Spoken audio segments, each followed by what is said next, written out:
Since the dawn of civilization, spies of every nation and culture have worked to infiltrate their adversaries and glean the information that will give their side the advantage. The stakes are sky high, the strategies varied and imaginative, and the ultimate sign of success is that no one ever even knew you were there. In each episode, we will explore the moral and ethical gray zones of espionage, where treachery and betrayal go hand in hand with cunning and courage. This is the Spycraft 101 podcast. Welcome to your clandestine classroom. This is episode number 50 of the Spycraft 101 podcast. With me right now is Dr. George Bearfield, a writer, academic, and engineer. He works in senior roles in the United Kingdom railway industry and is a visiting professor of railroad safety at the University of Huddersfield in Northern England. George published his first book titled Foursquare, The Last Parachutist, last year, and it was formally launched in April at the Czech Embassy in London. It tells the story of covert operations and espionage activities in Czechoslovakia during World War II. I recently finished the book and knew it was a story that deserved to be shared far and wide, so I got in touch with him immediately about coming on the podcast for an interview. But before we get into this discussion, I want to ask you, the listener, a question. Do you ever look around and wonder if anyone is listening in? If you're subscribed to this podcast, then the answer is probably yes. But how do you protect yourself from being overheard when that's the last thing that you want?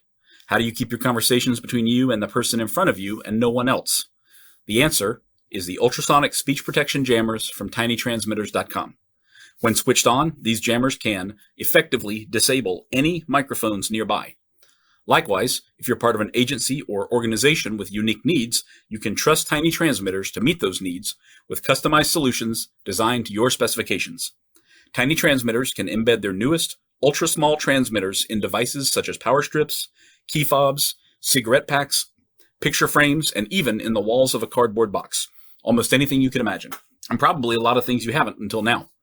Every order from Tiny Transmitters ships free anywhere in the US or Canada. What's more, you can now use the discount code SPYCRAFT101 to get 20% off your order. Go check it out now at tinytransmitters.com. That's tinytxs.com. George, thank you for making time to talk to me today. Yeah, thanks, Justin, for having me on. It's great to be here. Absolutely. I'm glad we could do this. George, most of your previous published work, as far as I can tell, is like journal articles related to engineering, that sort of thing. So writing a book about World War II history appears to be a pretty significant diversion for you. But I know that you also have a tremendous personal connection to this story. So can you tell us what inspired you to write this book? Yeah, I mean, I guess I have an eclectic range of interests, so you probably haven't picked up, but I'm a long-term boxing journalist as well. So a weird mix of interests, I guess. But the link from academia, I think, is the book. As you say, it's what the link between my academic background and the book is really this has been a long-term research project. So as I'll go on to talk about, it's about basically uncovering the story of my grandfather, who was, he's from Czechoslovakia, born in 1914 in Barnov in Moravia. But I came to know him at the end of his life when he was living in England, where I grew up. There was always a question mark, which was, why is he here and why is he not in Czechoslovakia and what's the story? And so for me, it was the skills I had in research have really helped me to gather together various information sources together with the little bits of information that he provided to piece it all together. And so, as I say, my research skills were really helpful in doing that. Yeah, I'm glad that you say that because that was one of the most interesting things about the book to me. And, as part of this podcast, I've read dozens of books, history books over the past couple of years. And you took a really unique approach to writing this book. And it's like a narrative of your journey with your grandfather, which I thought was really interesting as you get him to open up a little bit more over time as the story unfolds. So the reader, it's kind of like we're discovering the story right alongside of you. So that's something that I really enjoyed. And I just want to ask you, what is it like to go on that journey? Because I haven't, been through something similar with my own family. What's it like to discover this enormous role that your grandfather played in one of the pivotal events of the 20th century? I mean, it was interesting because, as I say, there was always this mystery as to my grandfather's story. And he was a good spy because he gave very little away. But I was determined to uncover the information. So for me to be able to do that, so the story is essentially he played a role in the Czechoslovak military intelligence based mostly in the UK during the war, leading towards his own mission at the end of the war. His cousin, who he escaped from Czechoslovakia with at the start of the war, is famously one of the 7 Czechoslovak parachutists who was killed in Prague in the aftermath of the assassination of Reinhard Heydrich. So that's a very famous story, and I knew a little bit about that story, and there's been a lot written about it. So that gave me some information. But in order to piece together my granddad's story, what I really needed to know was the overarching political context and the rationale for these missions and what it was all about. Actually, then the writing process was very much just replicating the process I went through myself, which was understand the bigger political context, understand the specific, what's available in terms of the information about the missions that happened, understand the sort of anecdotes and little things I understood from my grandfather. And when I understood all those 3 things, it all kind of linked together.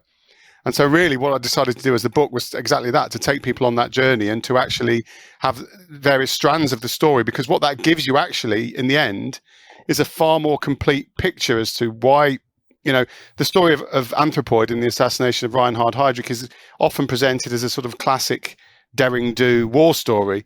But nobody really ever explained why the stakes were so high. Why was it that these men were in such a ridiculously dangerous and important situation? And to understand that, you really need to understand the political context that sits over the top. And then I guess the personal narrative for me was about taking, these events were now, 80 years ago.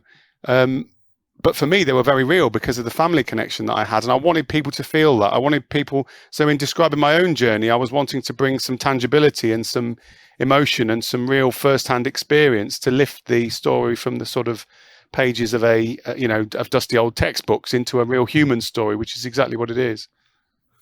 Oh, absolutely. I mean, your book is such a great blend of the big picture and the small picture in a way, because you tell your grandfather's role, and, he's not a very well-known person outside of your book and outside of your family, but in the context of the total impact of the war on Czechoslovakia, the government in exile, all the people that were refugees and exiles and the people that stayed behind. And, I really felt like I had a very good understanding of what happened there after I finished your book, in the big picture and in the small picture.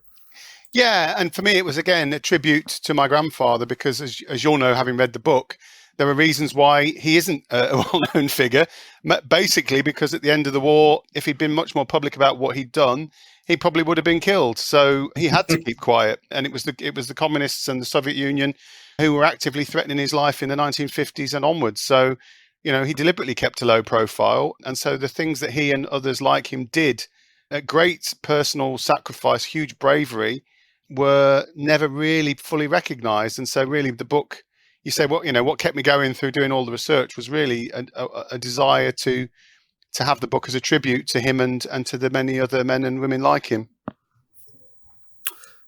Yeah, absolutely. He had really good reasons to keep quiet about the role that he played during the war. But how did you go about getting him to open up about it after so many years? Because it seems like nobody else in the family, except for maybe your grandmother, knew very much about what he'd done. So what was it that what was the approach that you took, or how did you kind of, unlock the secrets of what he had done so many years before? Well, there's a little anecdote in the book which might resonate with American listeners.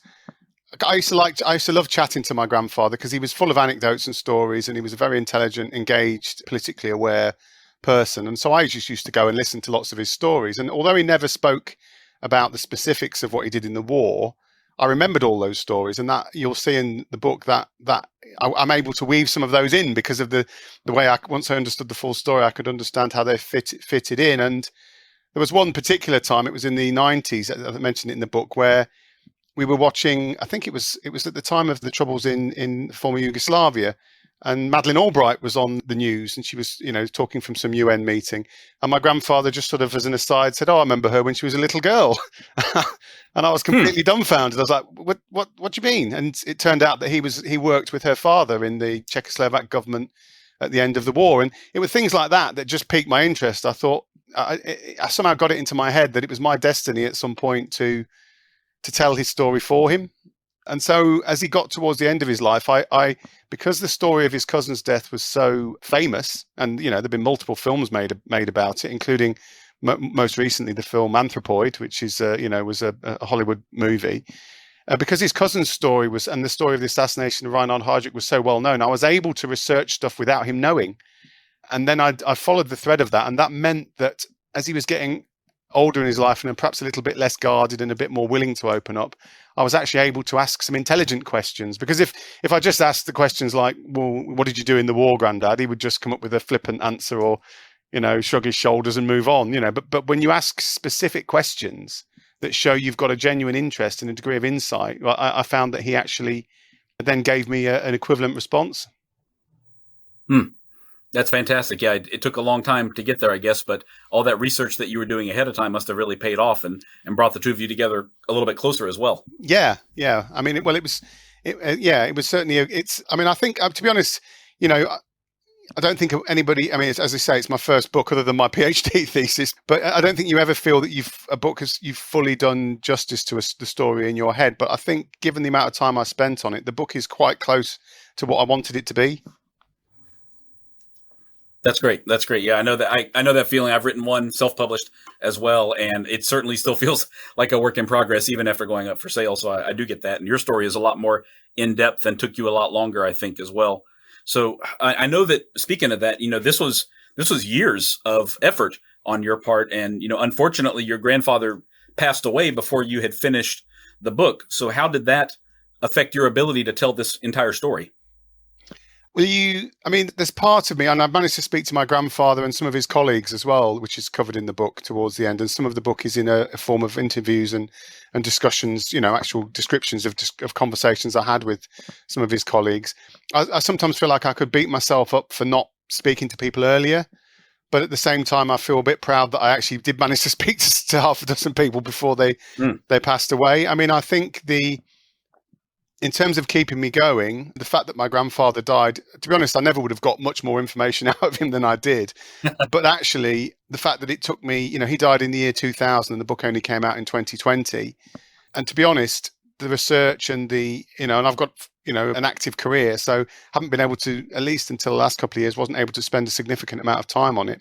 But in a way, it kind of kept him alive for me. It kept a personal relationship with him, and even to the point where, I'll mention it in the book, where I was looking at the Public Records Office in West London and found a little signature of his in an old dusty old file, declassified intelligence file, and it was it was genuinely like a connection across 20, across, well, in that case, sort of 70 years. It felt like that message was, seeing his handwriting there in this dusty old file, almost just for a fleeting second, brought him back to life.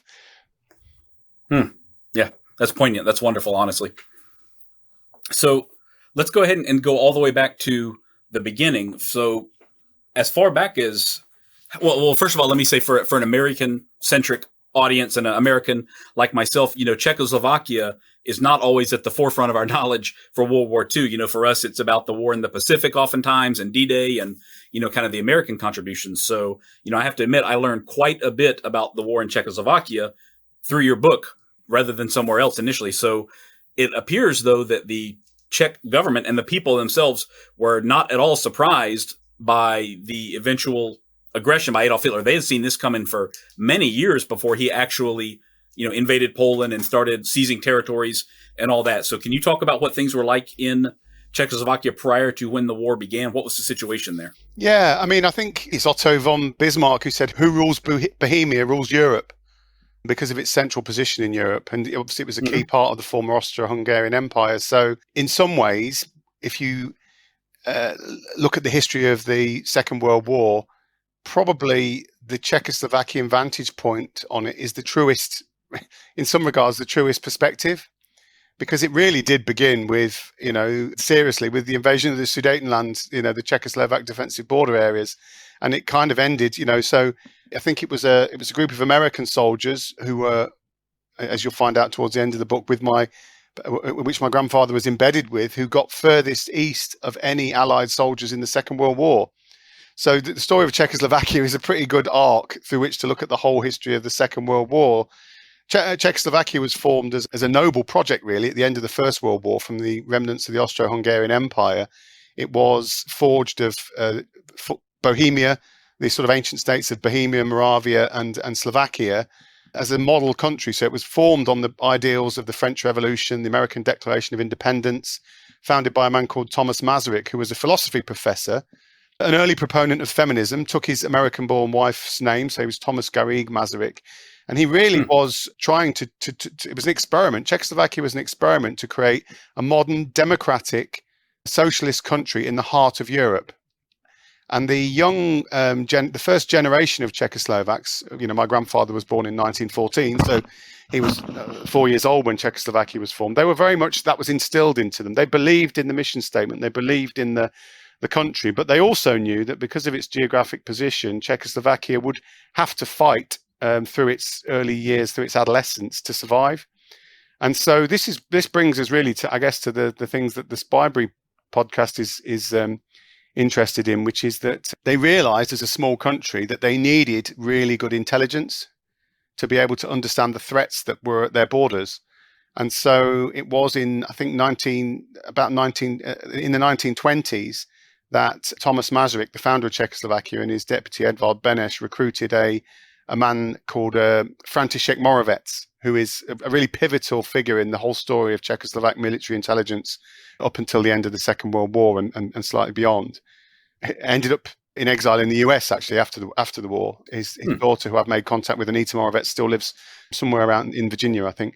But he basically formed really one of the first modern intelligence agencies in Czechoslovakia, in Prague, and started developing running agents into Germany and the Soviet Union, and really started to get key contacts within Germany, really with the purpose of finding out how German rearmament was going, because through the 1920s and into the 1930s, the Czechoslovaks were pretty clear that their main threat was Germany, and that when Germany started to rearm, it would you only have to look at the geography and the way that the Czechoslovakia juts into the side of Germany that they knew that at some point they would have to fight for their future. So they developed a crop of citizenry who were patriotic, believed in the country, and were prepared to fight. They had the famous Škoda Works, engineering works in Pilsen, just outside, another major Czech city in Bohemia, where they were producing armaments and mechanized war machines, and really were readying themselves for what they saw as an inevitable fight with Hitler. And as I say, their intelligence agency under František Moravec was seen as a really important part of that. So this all begins, like you said a minute ago, with the annexation of the Sudetenlands, and I'm familiar with that. But can you talk briefly about what that was and what the impact was on Czechoslovakia once that annexation began? Yeah, and there's lots of similarities with what's happening in the minute in Ukraine, to be honest. So as with any country, I mean, Europe is the borders in Europe are fairly arbitrary in many regards, and that you actually get a melding of cultures at the borders of countries, much as you get a melding of Ukrainian and Russian cultures in the Donbass region and areas. So in Czechoslovakia, in order to form a country, you need certain geographical features for your defense of your borders, and you also need to create a military defensible country. So in the borderlands of the newly formed state of Czechoslovakia between the First and Second World War, there was inevitably at its borders there was a German-speaking minority. Now, as Adolf Hitler came to power in the 1930s and Nazism was running rabid, sort of on the move in Germany, that inevitably infected the Czechoslovak border with Germany, and the Sudetenlanders were encouraged by Hitler to escalate their grievances and make claims for wanting to be part of a greater Germany. And so with hindsight, we know that Hitler's policies were purely expansionist, and his desire was to take over most, if not all, of continental Europe. But at the time, after the First World War, Britain, France, nobody really wanted another war. And so in order to the famous Munich Agreement in 1938, without the Czechoslovaks even being present, Neville Chamberlain, the British Prime Minister, Edouard Daladier, the French Premier, and Hitler met along with Benito Mussolini, the Italian fascist leader, and they signed an agreement that Czechoslovakia must give up its key defensive borderlands in its Sudetenland region. Otherwise, they would withdraw their treaty obligations to fight with it if it was attacked. So France had a treaty obligation with Czechoslovakia, and Britain had an obligation to come in and fight on the side of France. But they basically withdrew those and forced Edvard Beneš, the Czech president, to give up the Sudetenland and then go into exile. So pretty tough for a democratically elected leader. Yeah. Now, Beneš had a choice then, which was he had, I think, over 20 divisions of troops, and he had, as I say, some pretty good armaments. The decision was, even though they were outnumbered, do they fight? And do they hope then that the Allies feel compelled to come in? And that was a difficult decision for Beneš, but ultimately he decided that would be a suicidal move to make, and therefore he went into exile. His head of military intelligence, František Moravec, had an agent, stayed in the country and tried to work for the new regime, which was increasingly under the sort of pressure from the Nazis. He had a really highly positioned agent in the German military who was codenamed A54. So A54 was a personal friend of Heinrich Himmler. It was from the Abwehr, the German military intelligence. And he was highly connected, so he knew all about Hitler's plans. And he just volunteered. Nobody quite knows why to this day, but he basically just gave himself, volunteered to be an agent for Moravec. And so Moravec had this really highly positioned member of the German military intelligence, the Abwehr, in that crucial period between 1938 onwards. And so when Hitler in 1939 decided to abandon the Munich Agreement and attack the rest of Bohemia and Moravia, so the western part of Czechoslovakia, Moravec got a tip-off, in advance that was going to happen. And he told his superiors in what was left of the Czechoslovak government, and they played it down. And so Moravec made quite a fateful decision, which was he decided that in the interest of his country, he had to go rogue. And so he contacted Major Harold Gibson from British SIS intelligence and said he wanted to bring his agents and his intelligence files over to the UK because he knew that Hitler was about to invade the rest of the country, and he wanted to put those resources at the use of Britain and the anti-Nazi coalition that was forming. Major Harold Gibson gave him a space on a plane, gave him 11 seats on a plane, and said you can bring your wife, your 2 daughters, and your 7 best agents. Moravec pondered this overnight and then thought, well, if my agents can't take their families, I will have no moral authority if I bring mine. And also, every space on that plane is absolutely vital for the future of Czechoslovakia if we're going to avoid our country being enslaved by, fascism. And so he told his wife simply to pack him a shirt and a toothbrush for an overnight trip, and just casually said that maybe his daughters shouldn't go to school the next day because he knew the next day was when the Nazi tanks would roll in, and basically left with 10 of his men. And that shows the measure. Unbelievable. That shows the measure of importance of this mission for the whole future of Europe and for the future of Czechoslovakia. And Moravec knew that. And so the men arrived so exactly as predicted by A54, the tanks rolled in and Czechoslovakia was occupied. One of the first places they went was Moravec's office, but he'd taken out most of his crucial files and burned the rest. So they didn't exactly get the bounty that they were looking for. And Moravec turned up in London and sent word to Beneš, who was in America at the time, but on his way back to the UK, that he wanted to put those resources at the disposal of Beneš, because he rightly assumed that Beneš, as Hitler had invalidated the Munich Agreement, Beneš would see himself once again as the rightful president and would be seeking to reclaim his authority and fight for the freedom of Czechoslovakia. And so that's exactly what happened. Man, what an incredible story. They really gambled everything, especially after their allies abandoned them, essentially, at the Treaty of Munich. Like you said, that's incredible stuff. The country's hanging by a thread. At this point, Moravec had nothing in his hand. The mission was clear to him, which was encourage the Allies to come into the war against Nazi Germany, find allies who are prepared to fight for nothing else than the complete defeat of Germany so that Czechoslovakia can be reinstalled to its pre-Munich borders. And so that's quite a tall mission when you're not even the recognized president of the country.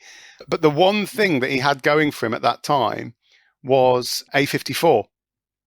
So at this point, France was on the verge of, it wouldn't be long before France would be out of the war and Britain would be on its own. And actually having that key link to that intelligence network in the heart of Europe was a massive advantage for Beneš, and he used it throughout the war to squeeze every little bit of political credibility and leverage he could to ultimately secure an independent Czechoslovakia. Boy, those guys are really gambling everything. That's incredible stuff. Incredible, really. So that sets the stage for what is coming now. But what's going on, like if we take it back to your grandfather for a moment, what is his role in this? Is he already in the Czech army at this point? I mean, what happens to him when the German tanks roll in? I mean, my grandfather what happened with him was when the tanks rolled in, he was like a lot of able-bodied young Czechoslovaks. He was basically sent on forced labor. So he was rounded up, and possibly because he was a linguist by training. So he spoke, well, I was aware he spoke 6 or 7 languages fluently and a couple more to get by, if you see what I mean. So he had skills in that he could speak German and Czech. The Germans rounded him up and many other men like him, and he was sent to Kiel in northern Germany on the Danish border to basically on forced labor to build a naval barracks. And so that was a pretty horrific time for him. He was, it's covered in the book, but he was starvation rations, beaten. He was beaten and forced to do manual labor. He told me on one occasion he was beaten on the head with an iron bar. So pretty gruesome stuff. And then what happened was, after Beneš arrived back in London, he and Jan Masaryk, who was his foreign minister, who was the son of Thomas Masaryk, the founder of modern Czechoslovakia, who I spoke about before, started broadcasting on the BBC World Service. And they said, a plea really to say for able-bodied Czechs, young Czech men, to get themselves to France, because that's where the fight was. And they said, if you want to fight, get yourselves over to France. You'll be able to form a Czechoslovak army under French command, and you'll be able to fight for the freedom of Europe and for the freedom of your country. So Christmas Eve 1939, my grandfather, he did this warning. He walked out of his labour camp in Kiel and somehow found his way across Germany back to Barnov in Czech Republic. God knows how, because this is a story the only thing he told me was that he escaped with 2 Jewish labourers and that their contacts helped them get across, because as bad as it was for him in the labour camp, it was even worse for the Jewish prisoners. But he somehow got his way back to Barnov for Christmas 1939. He found himself back in his hometown of Barnov, Moravia. And then the decision was, how do we get to join the army in France? Now, his younger cousin, Josef, was a law student. But as part of the Nazi sort of measures against Czechoslovakia, they'd closed the universities. So his younger cousin was also back in his hometown of Barnov. And together, the 2 men said, right, we're just going to have to leave and find our way to the French army. Now, the only way they could get to France at that time, because by this time Poland had been attacked and overrun by Germany, and therefore that was not a viable. That was the previous best route was out via Poland and then getting round across to France. But that was that route was no longer open. So they went on a roundabout route through Slovakia to Hungary, Yugoslavia, down into the Balkans, across Turkey and Syria, and to the Lebanon, where they joined the French army via the French Foreign Legion. So they set off in winter 1940 with just their winter coats, some sandwiches and a bottle of plum brandy, and ended up in the Lebanon, where they signed papers to join the Czechoslovak army and were stationed with the French Foreign Legion. Wow. What a story. And we're just getting started here. It's incredible. Absolutely. And then, so obviously the fight was in France. This was when Germany was looking to attack through its blitzkrieg measures through the Low Countries and northern France. So they found that they then were transported by ship across to the south of France, Port Sete, where the Czechoslovak soldiers, there was about, I think in all about 5,000 Czechoslovak men found their way to France to fight, and they were put into 2 separate regiments. And it was there that my grandfather, because of his language skills, was selected for signals training, which was a pretty fateful decision for everything that would come later. So he passed out top of his class under French training in wireless and telegraphy and Morse code skills. And he was brought. So the Czechoslovak army was brought up to northern France near Paris, but actually after the evacuation at Dunkirk. So pretty much when the French forces were already in retreat, They were brought up to northern France to fight. They were not well equipped. They had First World War rifles, wooden clogs, and old First World War uniforms. There was a certain amount of sentiment in the French army that the Czechoslovaks were partly responsible for this new war, and that was very much felt by them. But they fought well, and in fact only retreated. So throughout the whole of their attempts to fight in France, their lines were never penetrated, and they only ever retreated when they were requested to by the French command, or when the French forces had collapsed around them and they were in danger of being encircled. Mm-hmm. And what this meant was that they basically, having been brought up to Paris, they actually had to do a forced march all the way back to south of France where they started. You know, there's stories about this in the book where my grandfather said he marched asleep, fully asleep. They marched. Their lives were under threat. And they knew that if the French signed an armistice, which is what eventually happened, and they were handed over to the Germans, they would be seen as traitors because they were seen as subjects of the Third Reich. And so they were under threat of capital punishment. So the men marched all the way back to the south of France. They were forcibly disarmed at one point, I think, after the armistice had been signed.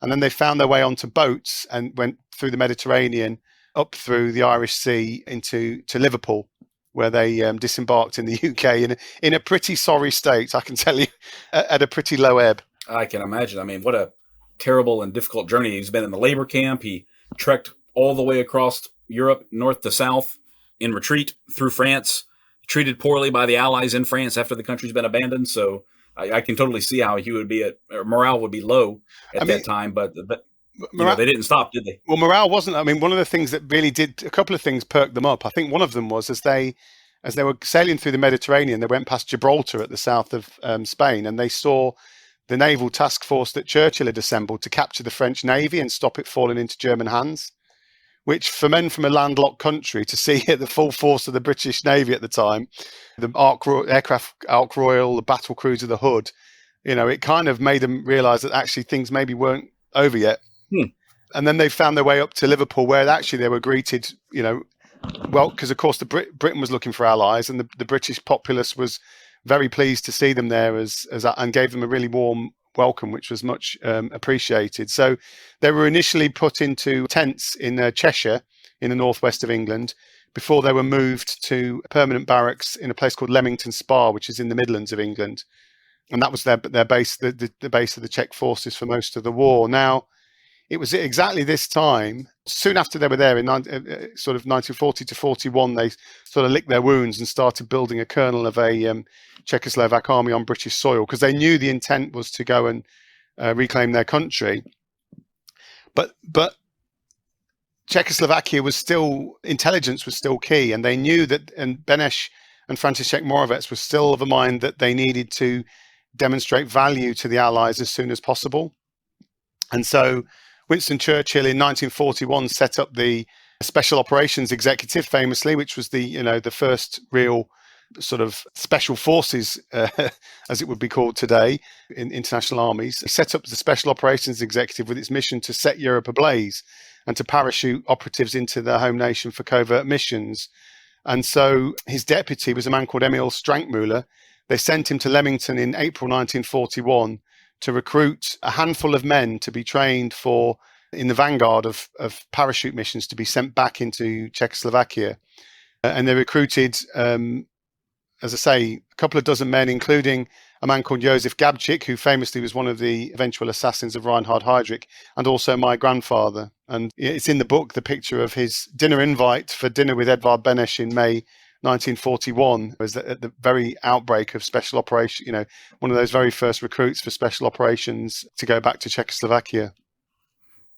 Right. That must have been some kind of feeling after everything he had been through, to be sitting there with the president in exile, Beneš, right there at a dinner.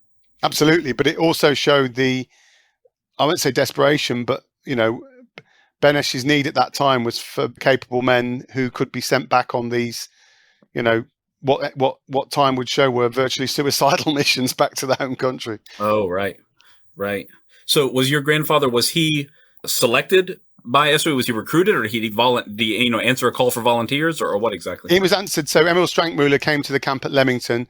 They had reports on the men from the commanding officers, so candidates that they felt were viable.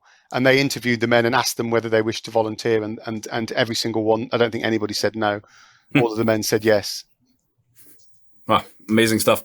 I mean, I don't know if they realized the danger that they would be in, but we know now with hindsight just how incredibly dangerous all of this would be for them. So I think they did, but they also knew that they had families and their country back home, and that if they couldn't get their country back and free their family members from slave, they knew exactly what Nazism was all about, perhaps more than anybody else at that time. So they were quite willing to sacrifice their lives, because if nobody did that, then they really wouldn't have any lives to return to. Right. Very good point. Yeah, there's no reason not to volunteer when you look at it that way. So was your grandfather's role, was he trained immediately as a commando, or did he play some other role with SOE? So what happened was, he was, as I say, he was one of the initial ones that was picked, but because wireless and telegraphy skills was so important, because communications was what this was all about, he was initially kept behind to train radio operators for parachute missions.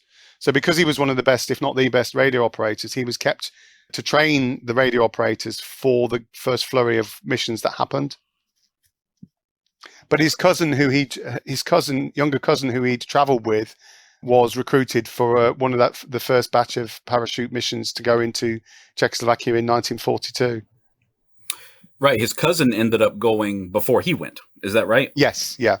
So these missions, I mean, you mentioned the risk, but as I read through, because you give a really good breakdown of so many of these missions with the code names and the people involved and what they did, and it's just stunning to me how incredibly difficult. I mean, most of these guys went to their deaths, like the majority went to their deaths on these missions, didn't they? Yes. Yeah. I mean, I think in the period between 1941 and 1942, I can't remember, it was something like 20-something men were dropped. All of them ended up dying, except for 2 of those turned to the Gestapo, and 2 others lost their equipment on dropping and went to ground and ended up in the mountains with the partisans. So they were the 4 that survived. All of the other men who were actively involved in missions and didn't turn to the Nazis ended up ultimately dying in pretty short order. Yeah, it was terrible. I think it was this group, several of these guys took their suicide pills at the moment of capture, basically, when they knew the situation was hopeless, right? Yeah, absolutely, because they knew that that once they were captured by the Nazis, there was no way they were ever going to get out again, and that also they knew that the information that they had was so valuable that the Gestapo and the Nazi regime would do anything they could to get the information out of them. So, if you look at it from that regard, again, it's a horrible choice, but it's the most logical one. Oh yeah, there was one story, and his name escapes me at the moment, but one of the guys, he swallowed the pill whole. He didn't bite down on it, right? He swallowed it. Can you talk a little bit about what happened to that guy? Yeah. So, I mean, I think that was a mission. So famously, some of the early missions was that one of them was the famous assassination of Reinhard Heydrich, conducted by Josef Gabčík and Jan Kubiš, subject of many films. So the men were parachuted in, and it was the most high-profile, highest-ranking Nazi assassinated during the Second World War. My grandfather's cousin was sent in at the same time as part of a mission called Operation Bioscope, which was a sabotage mission. So the famous story there is that 7 of the parachutists, in the aftermath of the Heydrich assassination, 7 parachutists found themselves in the church of St. Cyril and Methodius, which is a church in Prague, where they fought 800 SS troops for 6 hours before shooting themselves in the head with their final bullets after they were betrayed by one of their members. So that's the really famous story. But as you say, there are dozens of other missions that happened during the Second World War. The mission that you're talking about is a mission, I just have to remind myself of the name, because as you say, there are so many. It was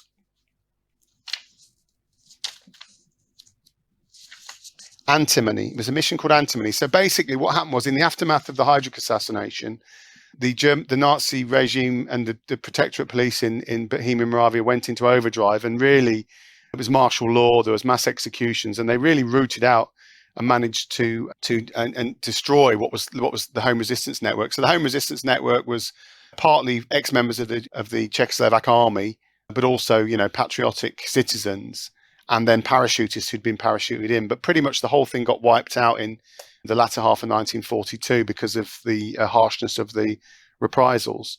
But one of the last wireless messages, which was sent back to the UK, and it was sent back to a place called the VRU, which was the UK wireless and telegraphy centre, which was in contact with all the agents. And that was where my grandfather was working at the time. So he moved from training duties to actually working as a member of the, in 24-hour contact with the agents on the ground in Prague.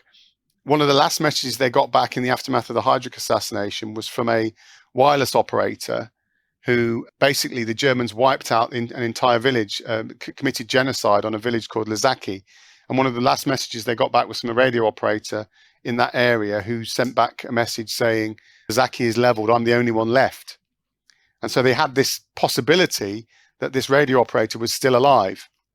And so they sent a mission called Operation Antimony in October 1942, so about 4 or 5 months after the assassination of Reinhard Heydrich. And that was comprised of a man called František Zavor, Stanislav Srazel, and the radio operator, who you're talking about, is a man called Lubomir Jazinek. So the mission was dropped, and they managed to get in touch with local resistance, and they were holed up with them in a safe house when basically the Gestapo uncovered where they were. And so they surrounded the house. Hundreds of Gestapo agents surrounded the house and demanded that these agents give themselves up. And they said, if you don't, we'll kill everybody, including the local partisans, resistance members who you're with. And so these 3 agents debated and said, well, okay, we'll hand ourselves in. And they marched out, whistling the Czech national anthem, Czechoslovak national anthem. And they marched out to the Gestapo. And at the last moment, they all tried to swallow their cyanide tablets. Now, the leader, Zavorka, was successful and managed to swallow his cyanide tablet. Stanislav Srazel, who was one of the other men, failed to, and he was taken into captivity and captured and used as a decoy for the rest of the war. Lubomir Jazinek swallowed his whole in the melee because the agents were trying to stop him from swallowing his tablet. He swallowed it whole, so they took him to a local doctor's to try and pump his stomach. And famously, they didn't manage it, so he asked the Gestapo for a cigarette, waiting for his stomach acids to do their work. He took a cigarette from the Gestapo and wandered around the doctor's surgery, apparently admiring the paintings on the wall before he eventually collapsed to his death. So as you say, absolutely amazing stories, and not, the Operation Anthropoid is the famous one because of obviously the political significance, but there were many, many missions and all of them, as you say, were equally tragic and important. Well, yeah, it's so hard for me to put myself in his shoes and imagine what was going through his head, just smoking a cigarette. He's surrounded by his enemies. There's no hope of getting away. And he knows that the clock is ticking down on the last few minutes of his life. So he's just trying to, like you said, take in the paintings on the walls and enjoy the cigarette and just wait for that pill to kick in. Well, I think Finally, it's really incredible. Defiance and rubbing salt in the wound there was a thing about being defiant and also about leaving behind some stories because of Czechoslovakia, because they weren't allowed to fight. These stories and these narratives and these shows of defiance took on an extra significance because of the futility of their situation. So anything that was seen as resistance was, famously, there was one of the Czech underground organizations which supported the resistance was called Defense of the Nation, and that was run by former members of the Czechoslovak military. And it was Joseph Billy who was executed. I think in the aftermath of the Heydrich assassination, they wanted to make a real show of his execution. Took him out to the firing squad. He refused the blindfold. He said, "Have you got any last words?" And he said, "Long live Czechoslovakia. Now shoot, you German dogs." So they knew that their lives were forfeit, and they were not going to go out without a show of defiance. It's incredible stuff. Those guys had a lot of grit, that's for certain. Yeah. Amazing stuff. Before we go on, I want to let all of you know about a new educational tool you're not going to want to miss. It's the Gray Man Briefing Classified. By now, I think I know my listeners pretty well, and take it from me, this briefing is exactly the news and educational reference source that you've been looking for. You'll get breaking news updates from all over the world on topics including planned protests and riots, low-intensity conflicts, natural disaster alerts, cyber attacks, supply chain disruptions, and more. You'll also get access to articles that help you build your own skills, including urban survival, home security, counter-surveillance, escape and evasion techniques, and more. And this is much more than just a newsletter in your inbox. Joining the Gray Man Briefing Classified also includes invitation-only channels on the Telegram and Signal apps for convenient real-time updates. The newsletter subscription is normally $5 per month, but if you use the code GBC Spycraft, you can save 20% each month for the life of your subscription. I'm already a member myself and have been reading and learning a lot since I first subscribed. look it up yourself at graymanbriefing.com. That's gray with an A, graymanbriefing.com. And use the discount code GBC Spycraft to save 20% right from the start. So, George, I know that the book is called Foursquare, of course, and that's really about your grandfather's operation, and that's what you were trying to get to the heart of the whole time. So can you explain a little bit about what you learned about Foursquare after so many years of research and interviews? Yeah, and it was hard. It was really hard because all the things we've been talking about so far are well documented and well understood because of the high-profile nature of Operation Anthropoid, and also because a lot of the men died, and so there was no need to keep their stories secret. But when you get to basically what had to happen after 1942 and after the Heydrich assassination, there was a slow rebuilding of Czechoslovak intelligence because they still needed to, Beneš, Moravec still needed a strong network on the ground. Because as was always the case with SOE-sponsored operations, the idea was to have influence on the ground to be able to support an uprising and to engage partisans when finally the retaking of Europe came. And so in 1943, 1944, there were a succession of missions to try and re-establish intelligence networks, not just in and around Prague, but across the whole of Czechoslovakia. And so the book documents these and some of the politics that was going on at the time. And of course, as you go through the war, what you also see is a kind of, a lessening of the influence of the United Kingdom and a strengthening of the Soviet Union and the USA. So really, as you get towards the end of the Second World War, you start to see the early days of the Cold War. Now, I first heard the name Foursquare from my grandmother, who knew a little bit about the mission and knew about its name, but not from my grandfather. But when I asked my grandfather about his mission, all he said to me was, the mission was to assassinate German section leaders. So the date of his mission was May 1945, which is obviously right at the end of the Second World War.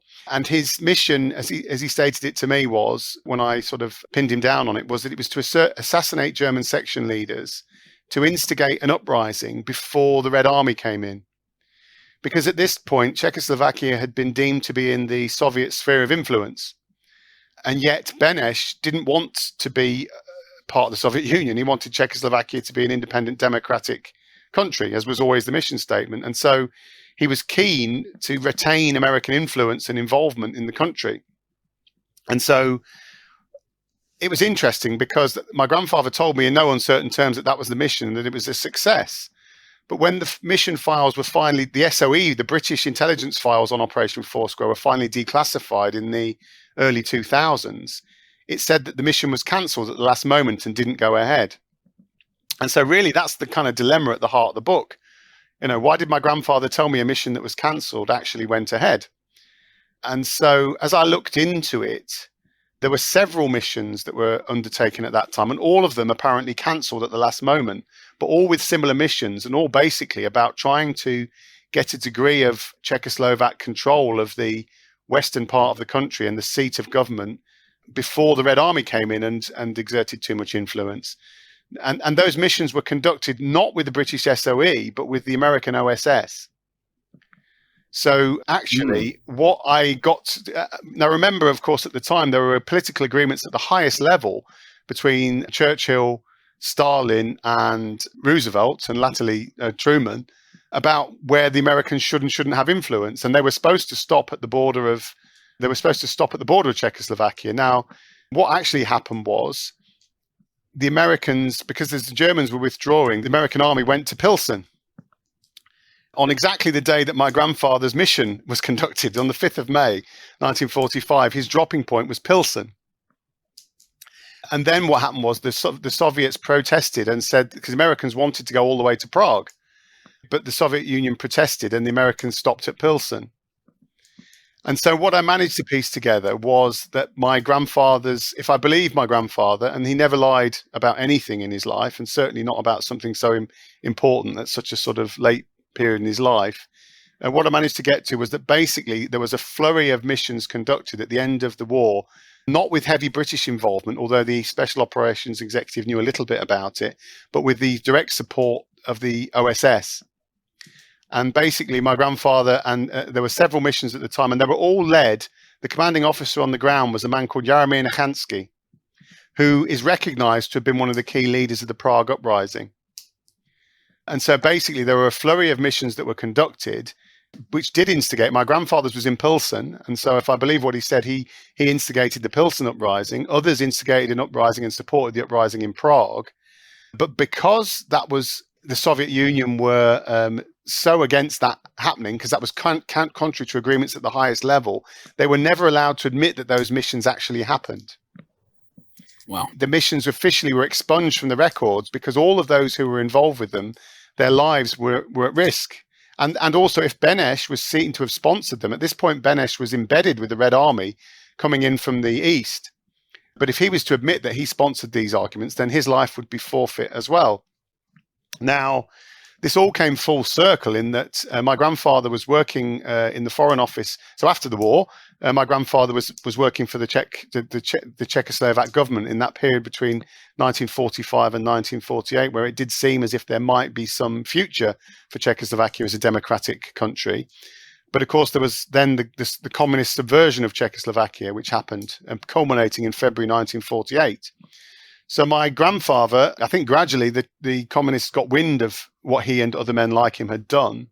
He was posted pretty early on, about late 1945. He was moved to the US-occupied quarters of Berlin to work for the sort of the government away from Prague, because that was probably seen as the safest place for him.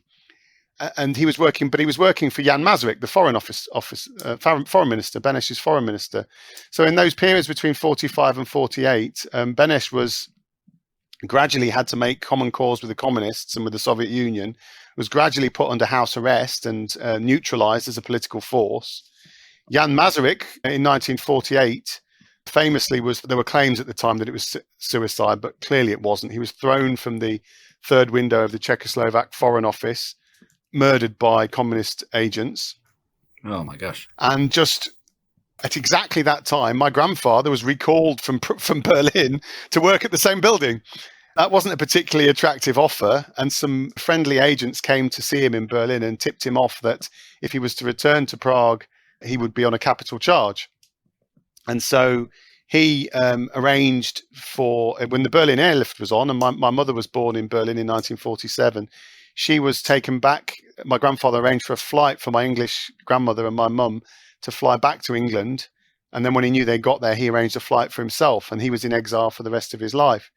Now, the other men who were involved in those parachute missions, including Jaromír Nechanský, were persecuted or executed. So Nechanský himself was put on trial in 1950 on charges of collaborating with the Americans and was hanged in 1950.